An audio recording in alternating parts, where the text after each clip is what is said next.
tanaya waxaan watahay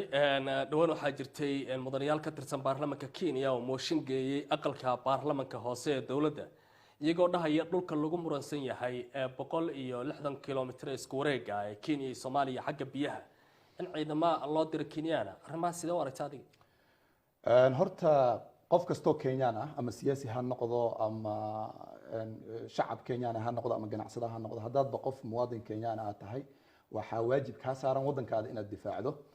wadankaada laba nooc buu ku difaaci kartaa markii laga gardaran yahayna waad u hiilin kartaa markii uu gardaran yahayna gacmaha qaban kartaa oo ka joog waad dhigi kartaa arrintan way runtii ka balaaran tahay markii laga hadlo shacabka normalka ah inay sharaxaad guud ka bixiyaan marka mar walba waxay ku qasban yihiin shacabka meesha dawladda ay fartooda ugu fiiqdo inay raacaan laakiin maadaama dadka siyaasiyiinta ay ku yara xog dhaamaan shacabka intiisa kale in ciidan la diro horta wax weyn oo hadda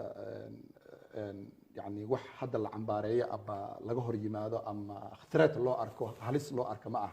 wadan walba wuxuu xaq u leeyahay madax banaanidiisa hadduu dareemo in la soo faragelinayo inuu madax banaanidiisa difaaco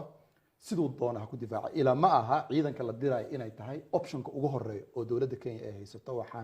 waxaan hubaa oo aan ka warhaynaa inay jirto tilaabooyin ka horeeyo oo kamid tahay diblomaasiyadii wada hadalkii muxuu ahaa AU hadii loo mari lahaa iyo East African Community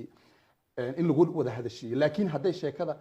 ka dhamaan weydo in ciidan Kenyan la geeyo badda si dhulkii ama baddii la isku haystay ay u badbaado hadee muwaadin walba oo Kenyan ama siyaasi ha noqdo horaan kugu sheegay ama shacab caadi ha noqdo wuxuu ku qasbay dawladdiisa inuu laakiin ma la joogaa iyadoo tilaabooyin kale oo diblomaasiya la qaadi lahaa in dawladda Kenya maanta mudanayaal ka tirsan baarlamaanka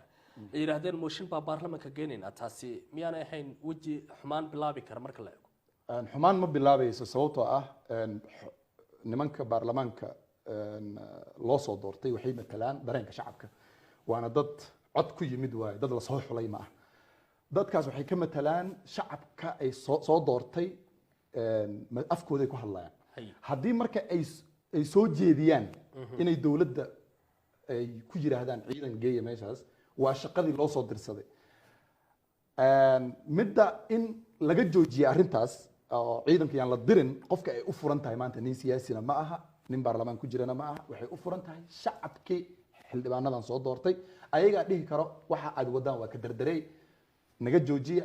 ama ayagaa dhihi karo hadday aamusaan oo ka aamusaan waxay la macno tahay inay dawladooda taageersan yihiin marka waxaad leedahay tallaabo kasta oo la qaaday shacabka Kenya ayay ka go'daa si dadban iyo si toos ahba aad baad mahadsan tahay Cabdicasiis Xasan waqtigaadna siisay sidaad barnaamijka uga qayb qaadatay waa mahadsan tahay oo taageerteena daawanaysa ay wali waxaad la socotaan barnaamijka hargalka ee telefishinka RTN qodobo kale ayaa inoo soo socda hase yeeshee aan dib idin